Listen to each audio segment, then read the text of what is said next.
I haven't made any videos in a while, and I'm sorry for that. I used to be better about keeping up with content, but it's been a weird year, and so here we are in 2020. And I thought I would share a message that I think is important for people. Um, it's a personal message, but it's a message that I would like to convey to other people as well. So, real quick on me, um, it's I have a chronic condition, and I've lost about 30 pounds this past year, and my strength is way down, like on everything. My 100 pounds weaker on my squat even.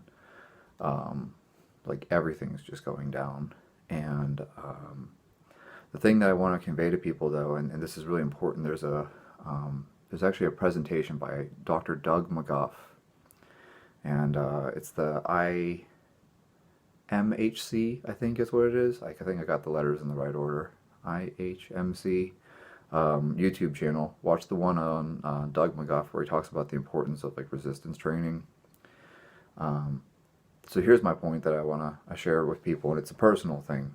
So if you're sick, like even things like multiple sclerosis, there's a girl who goes to the gym I go to that has MS. Um, but any condition at all. I don't care if you have Crohn's or like you name it, whatever you're dealing with. It's really important for you to stay active in spite of it. It really is. I can't express to you enough how important that is. Even my doctors have commented to me that the very fact that I stay active and continue exercising anyways is the reason why my condition hasn't progressed faster. And so, because I stay active, because I continue to work out anyways, even though I'm getting weaker, which is actually really difficult. I think a lot of people get really motivated when they're working out because you keep getting stronger, you keep looking better, you keep getting faster, whatever it is. You want to see improvements, right? And instead, I keep going, even though I'm not seeing improvements. I'm actually going backwards, and you have to think of things in a different context then. So instead of looking at things and measuring my progress and saying, oh, look, I'm getting stronger, because I'm not, instead I had these conversations with my doctors where they expressed to me, hey, if you weren't doing this, like your osteoporosis would be even worse. So yes, you're losing bone, and you're losing muscle mass, but if you weren't forcing yourself to exercise in spite of it, you would be even worse off than you are. And the reality is I'll never be where I was before all this. You know, Before all this, I was training at California Strength, and I was really healthy and I was really fit. And uh, I had applied to the Navy. I was going to try to become a Navy SEAL, and I took my PST, and I was told, I don't know if it's true or not, that I had the highest score in the whole country. Um, and I really worked for that. Like I worked so hard. People don't understand. I, you know, I spent probably 2 years preparing for that test. And I really took it seriously. It was like every day, just totally dialed in for 2 years straight just to make sure that I did well on that test. And I was at this very high level of fitness at one point in time, and then all of this happened, and I've just watched all of that go away. It's like if you had $1 million and then something happened and one day you woke up broke. It's really hard to deal with that. I'm sure that the same thing happens even for pro athletes. You're used to performing at this level, then you have some catastrophic injury that ends your career, and it's probably very difficult for them to cope with. So, in any case, I'm trying to talk to the average person right now, though, because I'm an average person. I'm not a pro athlete or anything special. And what I'd like to convey here is that even whenever you're not making progress because you're dealing with a chronic condition, um, you need to find your why. So for me, my why is my bone scan. Every time I get my DEXA, I want to see that it's not going down at a rapid rate.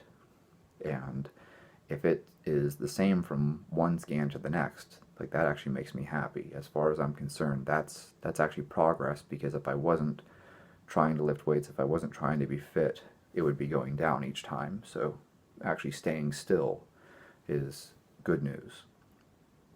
And when I look at my blood work even, as long as it's not getting worse, I feel that that's a good sign.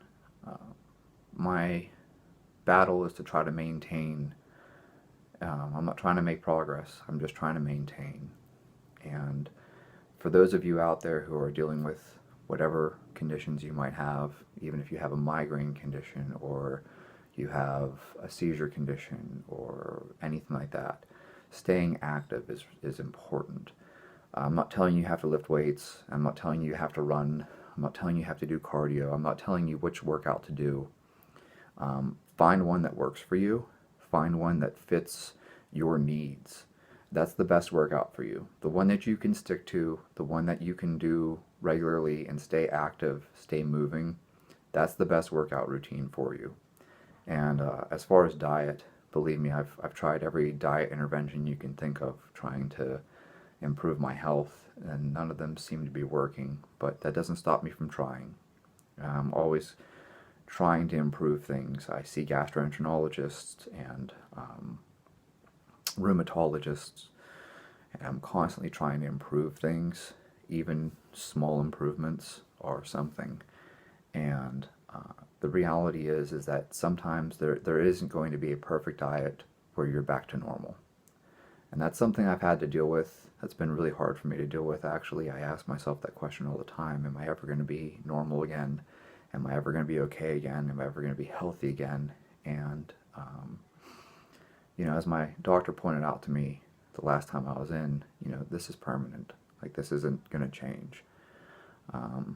There is no, healthy. There is no fixing this. There is no cure. So one of the things I'd like to recommend to you, though, is, I guess two things, but it's one concept. Acceptance and commitment therapy.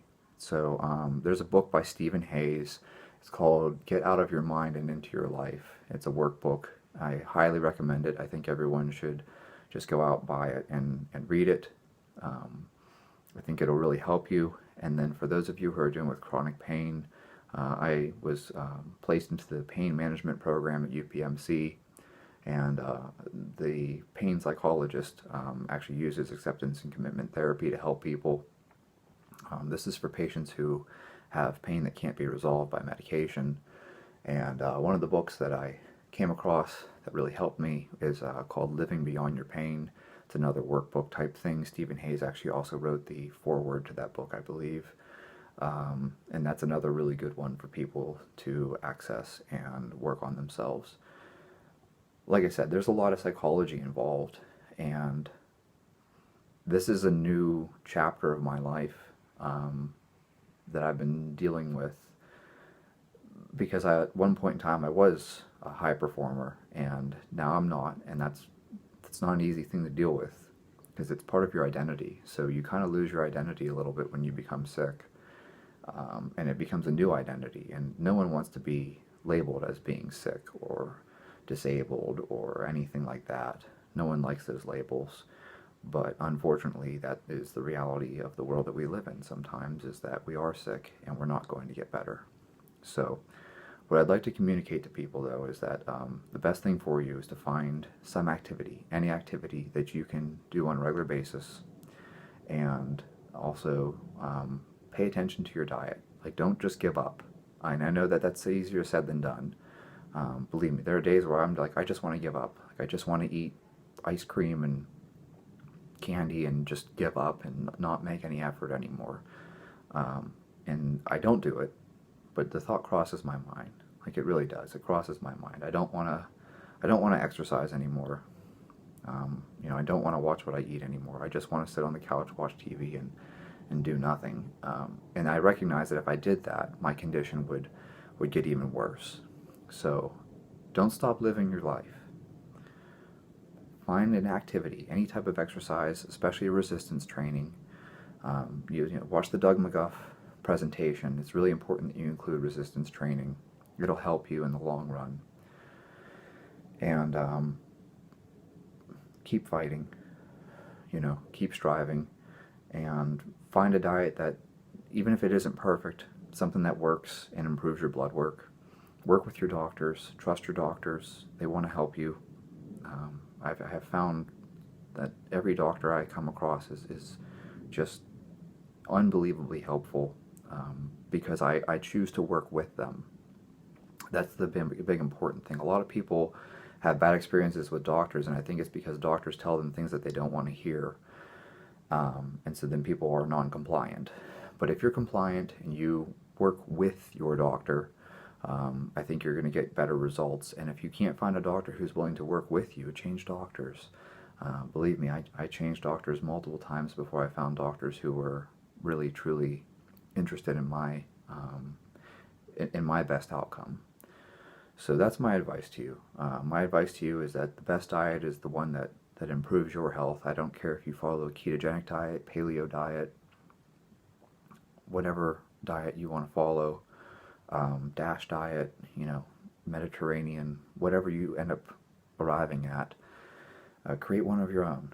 And then the same thing even for exercise. Whether you follow a program like Starting Strength, or you write your own program, it doesn't matter. Do something. Like, stay active. Don't give up. Find something that works for you. Find something that keeps you active. Anything that keeps you active. It'll be better than just sitting on the couch letting yourself waste away. And that's the message I want to share with people.